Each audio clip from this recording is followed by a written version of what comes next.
everyone, and welcome to Research Recap brought to you by Arbor Assays. In this series, we dive into fascinating studies conducted by scientists around the globe, exploring how they're using Arbor Assays kits to unlock new discoveries. I'm Cassie Shoemaker, Sales and Marketing Manager here at Arbor Assays, and I'm excited to highlight the amazing work being done in labs like yours, share insights, and take a closer look at the tools driving innovation and research. So let's get started. Today, I'm joined by Monet Gomes. Monet is a PhD candidate at Auburn University in the College of Forestry, Wildlife, and Environment, studying sexual selection on the white-tailed deer antlers. She is originally from Fresno, California, and her research interests include reproductive ecology, behavioral ecology, and life history strategies. Welcome, Monet. Thank you for having me, Cassie. Thank you so much for being with us. If we want to get started and you can tell us a little bit about your project and what brings you to the white-tailed deer, what you're interested in, and what we can expect to hear more about. So when I finished up my undergraduate research, I was interested in evolutionary ecology topics, but also merging these topics with a species that is under a lot of wildlife management. So white-tailed deer are kind of the perfect intersection between sexual selection topics and management topics. So that really drew me to the deer world. I love how relatable they are as an animal. Pretty much everybody you meet has some kind of a story with a deer, and they can immediately connect with you on that level. But this research that we're going to be discussing today is from my master's thesis, and it's titled Androgens, Antlers, and Sexual Selection, Testosterone's Relationship to Reproductive Success and Associated Morphological Characteristics in White-tailed Deer. Awesome. That's so exciting. Yes, even just hearing you talk now, I can definitely relate to my own white-tailed deer stories up here in Michigan, just as much as you can down in Alabama. So that's really, it's a nice connecting thing for a lot of us, I think. So can you talk to us a little bit about the experiment that you were setting up and what you were hoping to see? So our primary objectives for this study included mainly investigating the relationship between testosterone, sexually selected traits, and how these ultimately related to reproductive success on an annual level for white-tailed deer in our population. So a lot of people are really familiar with testosterone and how that can kind of increase characteristics such as aggression or behavioral dominance. And this is definitely the case in deer. There's been a really strong link demonstrated between testosterone and the annual antler cycle for deer, and testosterone and some of these aggressive behaviors that are really important for breeding for deer. But there hasn't been a lot of data that looks at how testosterone might actually play a role in the number of offspring that they're producing per year. So that was kind of our approach with this study. We utilized data over a long-term research project that began in 2007. At the time that I did this study, I had access to 10 years of data, which was pretty great as a master's student. Yeah. We had 82 individuals that were captured over 228 times over the course of this study that I could analyze. Wow, that's a great sample size. Yeah, it was great. And one really unique thing about this population is that even though they are inside of a fenced-in area, it's over 170 hectares, not acres. So it's quite a large area.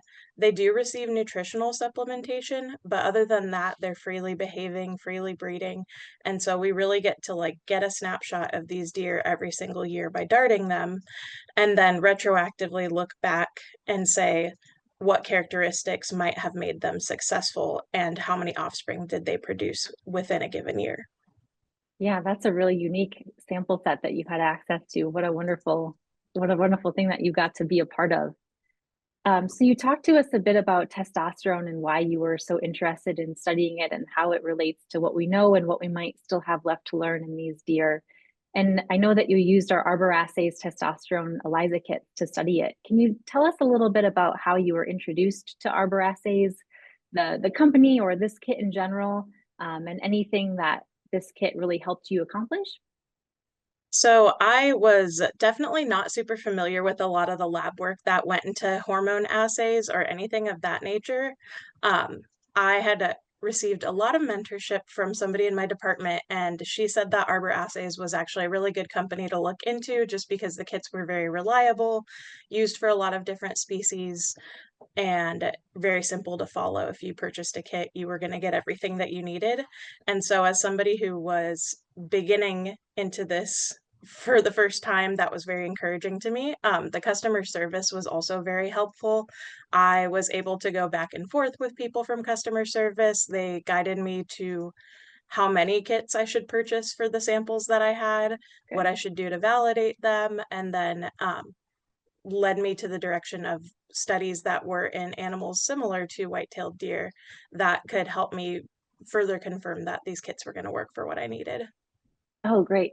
I'm so glad to hear you had a great experience with our customer service team, and also that you found our kits reliable and more importantly, could give you the answers that you needed to keep your research going forward.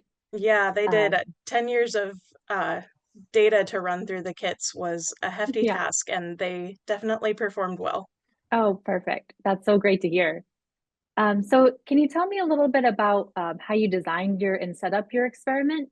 So this project had been ongoing since 2007, as I had mentioned. So some of the data that we had been collecting on this population, first of all, we would dart them every single year. We would dart adult deer and measure morphological data on them. So this would include like body size, antler size, um, other variables that might be important to their breeding and their life history. And then we also collected genetic data from tissue samples and then collected blood serum from the deer. So when I came onto the project, I was able to use that blood serum that we had been collecting over the last 10 years. And then I also was able to utilize the pedigree that we were able to establish in the population through these genetic samples. So the pedigree is really kind of what's giving us the answers to what's going on here. Great. For almost every individual, every adult that we have in the population, for a given year, we know how many offspring they had, who they bred with, and what those offspring are, like how they're developing in their own life. Yeah, that's great. So that sounds like a really complex data set that you were managing and playing with. Tell us a little bit about what you found. So some of the things that we wanted to compare were how testosterone related to antler size and body size, since these two traits are two of the most important things that contribute to reproductive success for deer. We found that for the most part, testosterone was positively associated with antler size and body size. But when we broke it down by age categories, this was only true up to the age of 5.5. Once we got to the 5.5-year-old deer, this trend actually reversed and we saw a negative association. So the deer with larger bodies tended to have lower testosterone, and the deer with larger antlers tended to have lower testosterone as well. So when we ultimately compared how testosterone might relate to reproductive success when we account for antler and body size and age, we found that antler and body size alone were the top factors that were associated with greater reproductive success. Um, so it might be that testosterone is indirectly affecting reproductive success through these two avenues. Again, when we account for age, we found that testosterone doesn't have the same impacts across all of our age class deer. So those deer that are up to 4.5 years of age, we found that positive association between testosterone, antler and body size, and reproductive success. But again, once we got to the older age class deer, it was a negative association, which was a little surprising to us since we know that testosterone is associated with those dominance behaviors that are really important for a sexually selected species like a deer. Yeah. Um, Everyone's really familiar with how they fight with their antlers. They really wear themselves out during the breeding season. So you would think that having that hormonal kind of drive to be more aggressive and have more energy and exert more energy would play a positive role regardless of what age the deer is. Um, and that kind of led us to conclude that as deer age, there might be different strategies that work to obtain reproductive success for them. Oh, yeah. Interesting. Yeah, that's really wonderful. And all of those factors that you were able to put together to really make a more complete story is really, really compelling. So as you think back about this study, setting it up or anything throughout the process, what are three key takeaways that you kind of gleaned from your journey along this path? I think one of the biggest takeaways that I've had from working on this project is just the importance of long-term exploratory research and long-term data collection.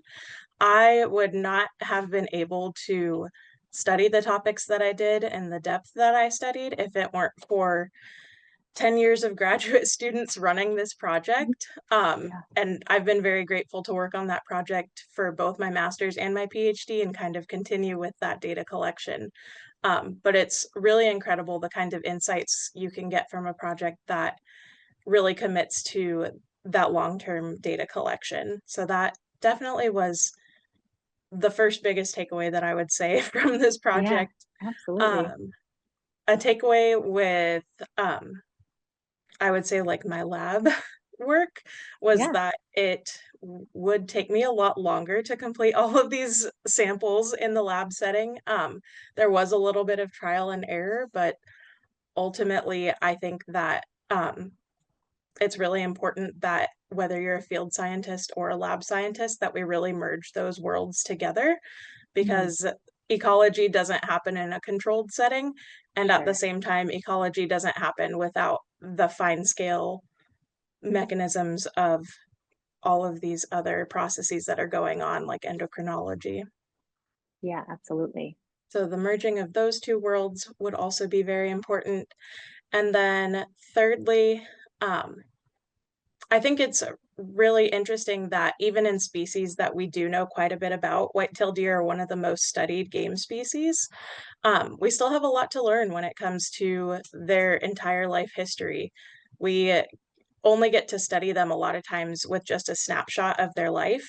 And when we can have the data that shows us individuals on a fine scale level, we can really learn quite a lot from analyzing them at different points in their life and breaking down the differences between each individual. Yeah, there's something really beautiful about knowing how much we know and how much we still have left to learn for both Yeah. individuals as well as on a whole population level. Mhm. Awesome. Well, thank you so much for sharing all of this wonderful research that you've done with us today, Monet. And thank you, everyone, for tuning into this episode of Research Recap. We hope you enjoyed exploring the exciting research that was done by Monet and her colleagues. If you have any questions for Monet, please feel free to contact her at the information shown here on the screen. If you or someone in your lab has published work using our kits and would like to be featured in a future episode, please be sure to email us at marketing@arborassays.com. Until next time, have a great day, and we'll see you in the next research recap.